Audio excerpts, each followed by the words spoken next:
Viagem ao Centro da Terra. Júlio Verne, capítulo 13. Deveria estar escuro, mas no 65º paralelo não havia nada de surpreendente na luz noturna das regiões polares. Na Islândia, durante os meses de junho e julho, o sol não se põe. No entanto, a temperatura havia caído. Eu estava com frio e, sobretudo, com fome. O hospitaleiro Bauer, que nos recebeu, foi bem-vindo. Era a casa de um camponês, mas em hospitalidade era igual a de um rei. Quando chegamos, o proprietário nos cumprimentou com as mãos estendidas e sem cerimônia. Sinalizou para que o seguíssemos. Seguimos o homem. De fato, pois acompanhá-lo teria sido impossível. Um corredor longo, estreito e escuro levava àquela casa erguida com vigas mal esquadriadas e dava acesso a cada um dos aposentos. Eram ao todo 4. A cozinha, a sala de tecelagem, o badstoffen, ou quarto da família, e o quarto de hóspedes, que era o melhor de todos. Meu tio, cuja altura não havia sido considerada na construção da casa, bateu a cabeça 3 ou 4 vezes contra as saliências do teto. Fomos levados ao nosso quarto. Um grande cômodo com piso de terra e uma janela, cujos painéis eram feitos de membranas de carneiro transparentes. Os colchões eram feitos de forragens secas, jogadas em 2 catres de madeira, pintados de vermelho e adornados com provérbios islandeses. Eu não esperava tanto conforto. Na casa, porém, reinava um forte cheiro de peixe seco, carne marinada e leite azedo, o que causou bastante sofrimento ao meu olfato. Quando tiramos nossas roupas de viagem, a voz do anfitrião convidou-nos para a cozinha, o único cômodo em que havia uma fogueira acesa, mesmo no clima mais frio. Meu tio apressou-se em obedecer ao chamado amistoso. Eu o segui. A chaminé da cozinha era de um modelo antigo, situada no meio do cômodo. Uma pedra servia de lareira. No telhado, acima dela, um buraco por onde a fumaça escapava.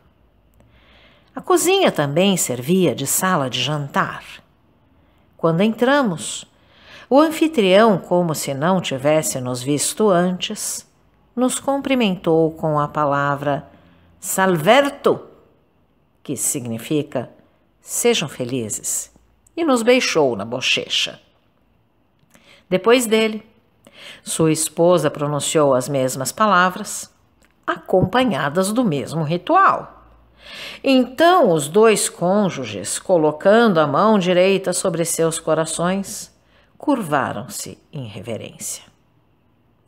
Apresso-me a mencionar que essa islandesa era a mãe de 19 filhos, todos eles grandes e pequenos, fervilhando em meio às densas grinaldas de fumaça com as quais o fogo na lareira enchia a sala. A todo momento eu via um rosto loiro e um tanto melancólico espiando por entre a névoa. Pareciam uma guirlanda de anjinhos sujos.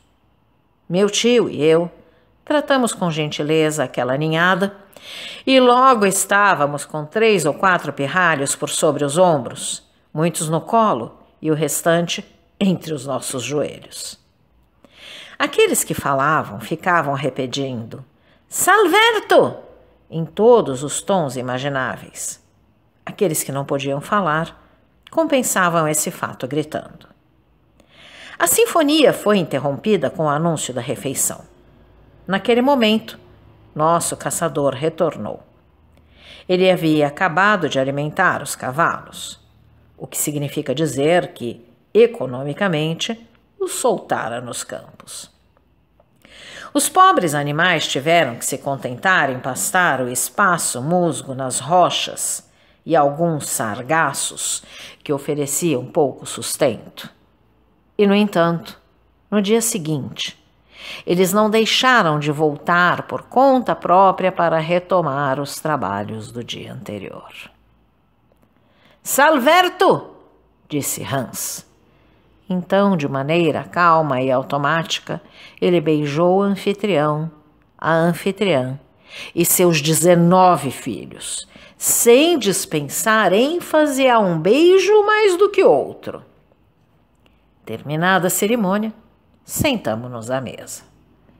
Estávamos em 24, portanto. Ficamos uns sobre os outros, no sentido mais literal da frase. Os mais sortudos tinham apenas 2 moleques sobre os joelhos. O silêncio, porém, caiu neste pequeno mundo com a chegada da sopa. E a taciturnidade, que é natural até mesmo para as crianças islandesas, se impôs mais uma vez.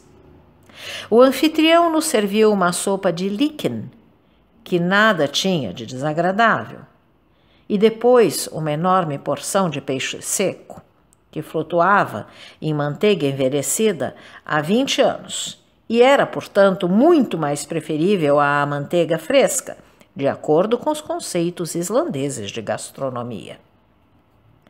Havia também sky, uma espécie de leite azedo, acompanhado de biscoitos e um líquido preparado a partir de bagas de zimbro. Para beber, tínhamos um leite misturado com água, chamado neste país de blanda. Não cabe a mim julgar se essa dieta peculiar era saudável ou não. Eu estava com fome e, na sobremesa, devorei até a última colher de um mingau grosso de trigo sarraceno. Após a refeição, as crianças desapareceram. Os adultos reuniram-se em volta da lareira, que queimava turfa, urze, esterco de vaca e espinhas de peixe seco. Depois desse aquecimento, os diferentes grupos se retiraram para seus respectivos cômodos. Nossa anfitriã nos ofereceu sua ajuda para tirar nossas meias e calças, de acordo com os costumes. Mas, como recusamos educadamente, ela não insistiu e eu finalmente pude me aconchegar na minha cama de forragem. Às 5 horas da manhã seguinte, despedimo-nos do camponês islandês. Meu tio teve muita dificuldade em convencê-lo a aceitar uma remuneração adequada, e Hans deu o sinal para partirmos. A 100 passos de Gardar, o solo começou a mudar de aparência. Ficou pantanoso e menos adequado para caminhar.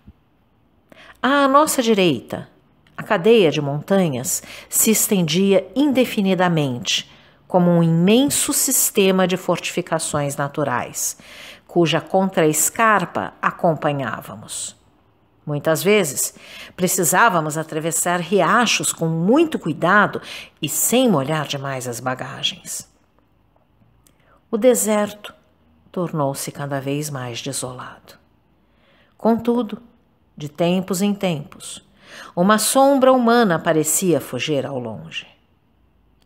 Quando uma curva na estrada inesperadamente nos aproximou de um desses espectros, senti uma súbita repulsa ao ver uma cabeça inchada de pele brilhante e sem cabelos, além de feridas repugnantes, visíveis através dos rasgos nos trapos miseráveis. A infeliz criatura não se aproximou de nós e estendeu sua mão deformada.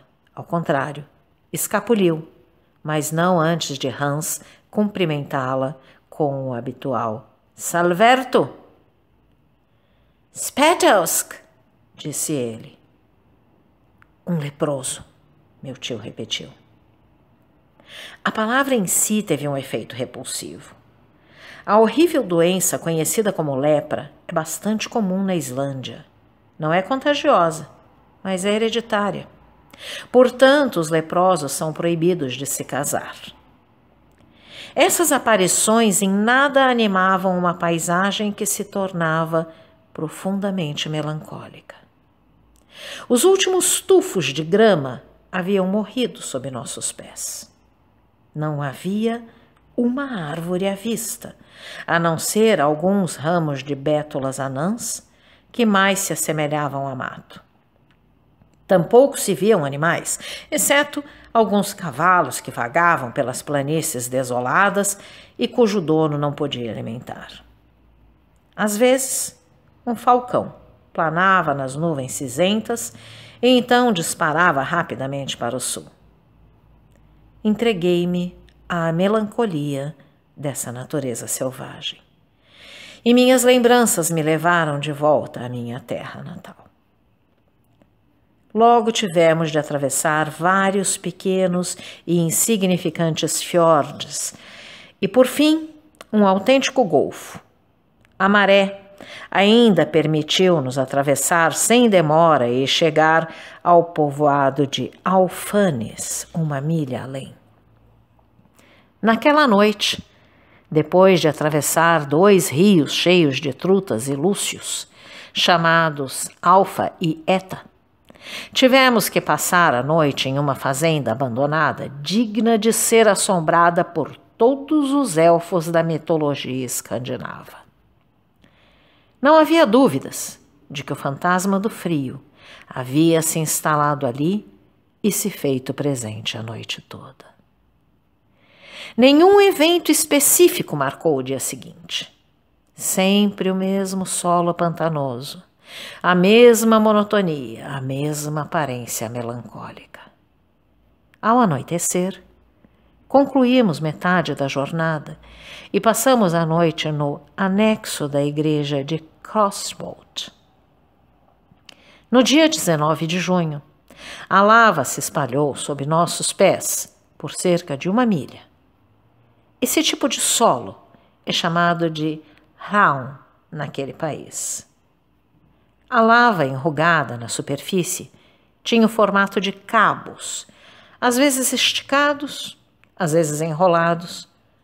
Um imenso riacho descia das montanhas mais próximas, agora vulcões extintos, cuja violência passada podia ser atestada por seus resíduos. Ainda assim, aqui e ali, ondas de vapor rastejavam das fontes termais. Não tivemos tempo para observar esses fenômenos. Precisávamos continuar no nosso caminho. Logo, o solo pantanoso reapareceu no sopé das montanhas, recortado por pequenos lagos. Nossa rota agora estava na direção oeste. De fato, tínhamos viajado pela grande baía de Faxa, e os picos gêmeos do Snaffles erguiam-se brancos nas nuvens a menos de 5 milhas de distância. Os cavalos cumpriram bem o seu dever. As dificuldades do solo não os detiveram. Eu, já ficando muito cansado, meu tio permanecia firme e ereto como no primeiro dia. Não pude deixar de admirá-lo, tanto quanto o caçador, que considerava esta expedição um simples passeio. No sábado, 20 de junho, às 6 horas da tarde, chegamos a Bodir, uma vila à beira-mar. O guia reivindicou o pagamento combinado e meu tio acertou as contas com ele. Foi a própria família de Hans, isto é, seus tios e primos, que nos ofereceu hospitalidade. Fomos bem recebidos e, sem abusar da gentileza dessas pessoas, eu teria gostado de me recuperar do esgotamento da jornada em sua casa. Mas meu tio, que não precisava de recuperação, não quis saber dessa história e na manhã seguinte tivemos que montar novamente em nossos bravos animais. O solo se ressentia da proximidade da montanha, cujas fundações de granito surgiram da terra como as raízes de um carvalho antigo. Contornávamos a enorme base do vulcão.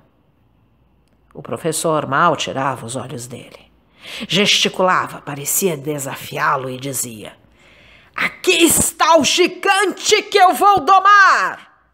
Por fim, depois de cerca de 4 horas de percurso, os cavalos pararam por vontade própria à porta do presbitério de Stapi.